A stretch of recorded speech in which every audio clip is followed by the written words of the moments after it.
बढ़ाई जमपुर जाई, तुम होए रहो दास समदासा।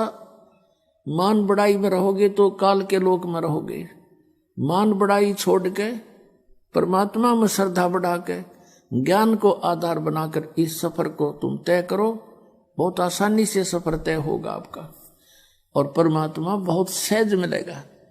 अब फिर ये जब सब समस्याएं हमारी हल हो जाएंगी और फिर भी कोई ऐसी बात आएगी तो दाता दूर नहीं। परमात्मा ने यही करके दिखा था कि किसी ने उनके साथ बकवाद कर दी थी, चिट्ठी डाल दी, 18 लाख व्यक्ति आगे इकट्ठे हो गए, खाना खिलाओ भोजन दो 3 दिन और साथ में 2 हर और 1 असरफी कि ऐसा सबको दिया जाएगा। इस लालच में दुनिया इकट्ठी होगी। परमात्मा कहते हैं कि जैसे मैं बिल्कुल गरीब व्यक्ति था, ये दिखाया मालिक ने रिहर्सल करके ट्रेलर दिखाया, लेकिन मेरी आस्था भगवान में दृढ़ थी। मैं कंगाल था, मैंने सब कुछ मालिक पर सौंप दिया था।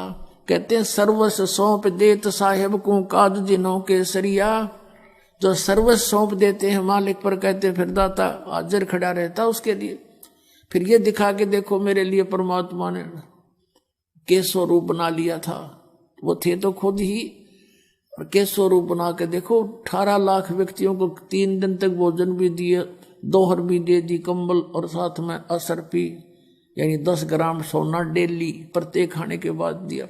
तो तुम भी यदि इतना विश्वास करोगे और यहाँ माया जोड़ कर नहीं धरोगे, फिर देखना मैं कैसे करके दिखाऊंगा। एक समय पुण्यात्माओं, हम क्या हैं? हम परमात्मा की भक्ति करते हैं और हम परमात्मा के ज्ञान से परिचित होने से फिर अपने हिसाब से ही चलते हैं।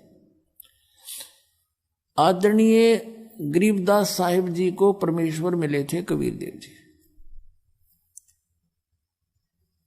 और फिर वो वाणी परमात्मा की उन्होंने लिखवाई।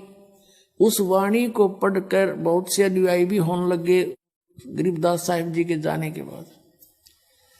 और पुण्यात्मा जो होती है वही परमात्मा की खोज में लगी हैं, तो वो किसी ना किसी गुरु के पास अवश्य चले जाते हैं और उस संत के बताए मार्ग पर वो करते हैं। अब जैसे और उनके होते हैं वो पिछले संस्कार, पिछले पुण्य होते। जैसी भी आपको शास्त्र अनुकूल साधना मिल गई तो ये आपके वर्तमान में किए हुए पुण्य भी आपके साथ होंगे। तो जैसे ये राधा स्वामी पंथ बना है, जैसे शिवदयाल जी थे, ये बहुत अच्छी पुण्यकर्मी प्राणी थे। आगे रास्ता मिला नहीं, स्वयं प्रभु बन गया, कोई गुरु धारण किया नहीं। आप पे परमात्मा कबीर जी की वाणी को और गुरु नानक देव जी की वाणी को, इनको पढ़ा के आप पे मन गढ़ंत मंत्र बनाकर और बन गया प्रभु हठ योग करके। और उसको साथ साथ और बहुत से प्राणी और बिगड़ गए उसके साथ, उसको परम धड़ी मान के। एक व्यास के अंदर जयमल सिंह जी हुए हैं, उन्होंने उनसे नाम लिया, उन्होंने व्यास में एक डेरा स्थापित कर दिया। वो श्री जयमल सिंह जी के एक श्री सावण सिंह जी संत उनके शिष्य हुए। अब सावण सिंह जी के जो संत शिष्य आगे बहुत से बने, उनमें से एक बिलोचिस्तानी शाह मस्ताना खेमामल जी, जिसने सच्चा सौदा सिरसा के अंदर एक स्थापना कर दी डेरे की। अब देखो श्री सावन सिंह जी के शिष्य तो बताते हैं लाखों की संख्या में थे, लाख के आसपास, उन्हें 1.25 लाख के आसपास बता रहे नाम दिया।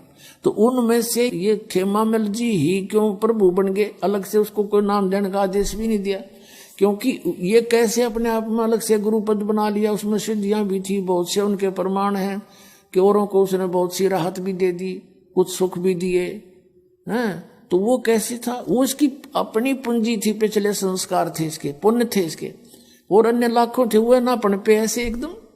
तो ये पिछले संस्कार से ही उसके कुछ थोड़े बहुत पूंजी थी, धन था भक्ति का, वो खत्म हो गया। अंत में इंजेक्शन रिएक्शन से उसकी मृत्यु हुई, वह बैटरी डाउन होगी, पिछले जन्म में चार्ज की हुई। तो ऐसे जीवन व्यर्थ होता है इनका।